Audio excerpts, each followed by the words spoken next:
માનનીય નાયબ મુખ્યમંત્રી શ્રી અને માનનીય ડીજીપી સરના માર્ગદર્શન હેઠળ ગુજરાત રાજ્યમાં ગેરકાયદેસર વસાવટ કરતા બાંગ્લાદેશી ઘૂસણખોરો વિરુદ્ધ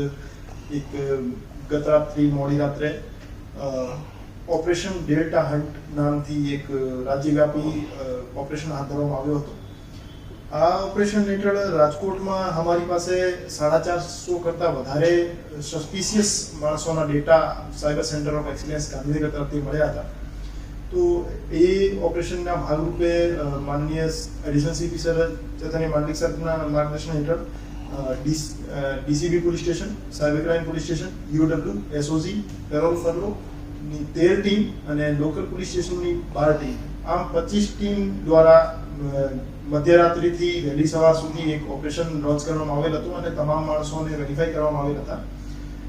આ 450 માણસોને વેરીફાઈ કરતા 31 જેવા શંકાસ્પદ માણસો અમે ડિટેન કર્યા છીએ અને 31 પૈકી 5 માણસોનો બાંગ્લાદેશી નાગરિક હોવાનું પ્રસ્થાપિત થયું છે। એને અમે ડિપોર્ટ કરવાની કાર્યવાહી કરીશું અને આ સિવાયના જે બાકી 26 માણસો છે એમને અમે એના ડોક્યુમેન્ટ ચકાસણી કરી રહ્યા છીએ અને એમાંથી પણ કોઈ શંકાસ્પદ અથવા એમની પાસે ફેક ડોક્યુમેન્ટ હશે અથવા બાંગ્લાદેશી નાગરિક હોવાનું પ્રસ્થાપિત થશે તો એને પણ રિપોર્ટ કરવાની કાર્યવાહી કરીશું। એ તમામ જે માણસો છે એ અલગ અલગ સમયગાળામાં ઇન્ડિયામાં પ્રવેશ કર્યો હતો એમને અને એને બોર્ડર ક્રોસ કરવા માટે અમુક એજન્ટ્સનો રોલ પણ સામે આવ્યો છે। એ એજન્ટ્સનો પણ વિરુદ્ધ પણ અમે કાર્યવાહી કરીશું અને એની પાસેથી અમે એક બે જે ઘૂસણખોર છે એની પાસેથી એક આધાર કાર્ડ પણ મળ્યા છે, તો એ બાબતે પણ એના વિરુદ્ધ કાર્યવાહી કરીશું અને જે આખું જે સેટઅપ છે જે એમને સુવિધા પૂરી પાડે છે અને ઇન્ડિયામાં બોર્ડર ક્રોસ કરાવી એને ફેક ડોક્યુમેન્ટ પૂરા પાડવાની કામ કરે છે, એ આખો સેટઅપ તોડવા માટે અમે રાજ્યવ્યાપી ઓપરેશન હાથ ધરીશું। ગુજરાતમાં ઇન્ડસ્ટ્રીઝ ખૂબ વધારે છે, એના કારણે સસ્તા લેબરની જરૂરિયાત રહેતી હોય છે। તો હું તમામ જે ઉદ્યોગપતિઓ છે અને જે ચીપ લેબરની તલાશ કરતા માણસો છે એમને અપીલ કરવા માંગુ છું કે આપ થોડા સા ઇકોનોમિક લાભને લીધે આપ કોઈ પણ એવા માણસને આપ કામ ઉપર ના રાખો જેની પાસે પૂરતા ડોક્યુમેન્ટ ના હોય અથવા ફક્ત આધાર કાર્ડ હોય અથવા કોઈ પણ પ્રકારનો આઈડી કાર્ડ ના હોય। આપ પૂરતી ચકાસણી કર્યા પછી જ કોઈ માણસને કામ પર રાખો અને પોલીસ વેરિફિકેશન જ્યાં જ્યાં ફરજિયાત છે તો આપ પોલીસ વેરિફિકેશન કરાવો અને આપનો થોડો ઇકોનોમિક લાભના કારણે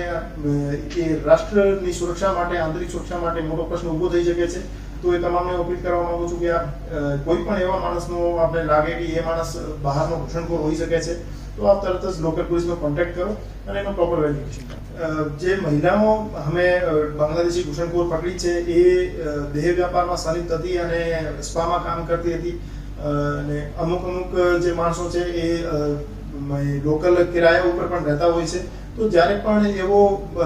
હોય કે તમારા પાસે બહારનો માણસ મકાન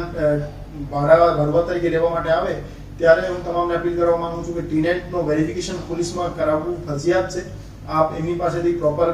પૂરતા ડોક્યુમેન્ટ લઈ પોલીસનું વેરિફિકેશન કરાવો અને જ્યારે પણ કોઈ આપ એને રોજગાર પણ આપો ત્યારે પણ પોલીસ વેરિફિકેશન કરાવવું ફરજિયાત છે। તો આપ ફરજિયાત લોકલ પોલીસ સ્ટેશનનો કોન્ટેક્ટ કરી એના ડોક્યુમેન્ટ લઈ એને રજિસ્ટ્રેશન લોકલ પોલીસ સ્ટેશનમાં કરાવો અને અગર જે એવું નહીં કરવામાં આવે તો જે એમને મકાન ભાડે આપનાર છે અને એને જે રોજગાર આપનાર છે એના વિરુદ્ધ પણ બીએનએસની યોગ્ય કાર્યવાહી કરવાની હોય છે અને અમે કરીશું।